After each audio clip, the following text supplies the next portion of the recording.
Salut, bienvenue dans cette nouvelle vidéo où l'on va parler de relations de couple et des choses qu'on peut faire pour entretenir sa relation au quotidien.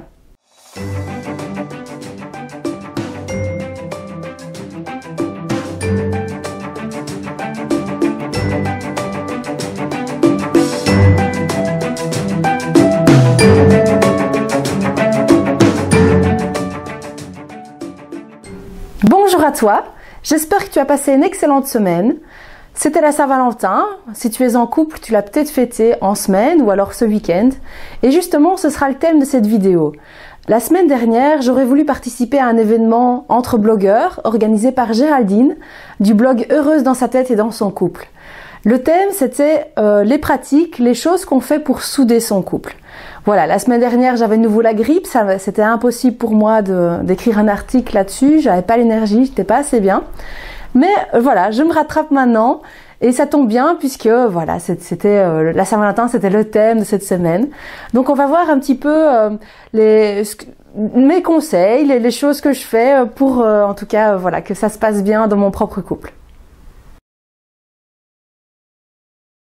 De mon côté, c'est sans doute la même chose pour toi. Il y a différentes choses qui font que j'ai une bonne relation avec mon mari. L'une des choses que l'on fait, c'est que en général, on ne se fait pas vraiment de cadeaux entre nous, de cadeaux matériels. On préfère plutôt passer du temps ensemble. Ce qu'on aime beaucoup, c'est par exemple aller dans un centre de bien-être, un endroit où il y a une piscine, ou à la limite on peut aussi avoir des massages, même si on fait pas ça à chaque fois parce que voilà, ça coûte en général. Mais passer une journée ou alors une soirée dans un centre comme ça où on peut se détendre, se poser, passer du temps ensemble, c'est quelque chose qu'on aime beaucoup. Ou alors aller faire des activités sportives ensemble, mais vraiment voilà, se retrouver tous les deux. Donc on confie notre fils alors à quelqu'un, à notre mère, enfin à ma mère ou à la mère de mon mari par exemple. Mais c'est important régulièrement comme ça de passer du temps ensemble. Et personnellement, même si ça me fait plaisir, les petites attentions, les petits cadeaux. Par exemple, pour la Saint-Valentin, mon mari m'a offert des fleurs et puis on est allé au restaurant. Ça, c'est chouette ces petites attentions, ces petits cadeaux. Mais moi, je préfère encore passer du temps ensemble parce que c'est quelque chose de vraiment précieux. C'est sans doute ton cas aussi, on a tous un peu tendance à courir dans tous les sens et savourer l'instant, c'est vraiment précieux. Donc voilà, ça c'est ma première astuce, c'est vraiment de passer du temps ensemble, des moments voilà de qualité. La deuxième chose, c'est bien sûr de parler, de dialoguer. Je trouve qu'on a une très bonne entente, on arrive à, comme dans tous les couples, il y a parfois des tensions, mais on arrive vraiment à se mettre tous les deux dans un endroit, parfois dehors dans le jardin, et on explique un petit peu notre point de vue, on essaye d'être ouvert, d'écouter l'autre, et donc voilà, beaucoup de compréhension, de dialogue, ça c'est vraiment essentiel. Il y a un truc dont j'ai entendu parler dans plusieurs formations, qui est de tenir un objet, et tant qu'on a l'objet en main, on est celui qui peut parler, et c'est seulement quand on a fini, on passe l'objet à l'autre, et alors l'autre peut répéter ce qu'il a entendu et puis rajouter un petit peu ce qu'il en pense. Et ça permet de beaucoup plus s'écouter, parce qu'en général, on pense à ce qu'on veut dire, mais on n'écoute pas vraiment l'autre. Donc voilà, le dialogue, c'est une deuxième chose. Et voilà, c'est un deuxième point vraiment très très important. Et alors le troisième dont j'ai envie de te parler, parce que bon, il y a aussi d'autres petites astuces, mais celui qui me vient, c'est d'oser prendre du temps aussi pour soi. Et c'est le cas ce week-end, parce qu'en fait, voilà, j'ai été malade pendant plein de jours. J'ai eu la grippe et puis mon fils m'a de nouveau refilé la grippe. Je savais pas qu'on pouvait l'avoir 2 fois d'affilée. Et du coup, j'ai été freinée dans mes projets professionnels. Parce que j'avais plus de voix, j'avais plus d'énergie. Et cette semaine, j'ai gardé mon fils parce qu'il était malade. Je l'ai gardé toute la semaine avec moi.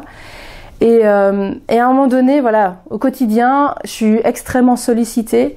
Il y a tout le temps les mails qui arrivent, ou alors le téléphone qui sonne, ou mon fils qui réclame quelque chose.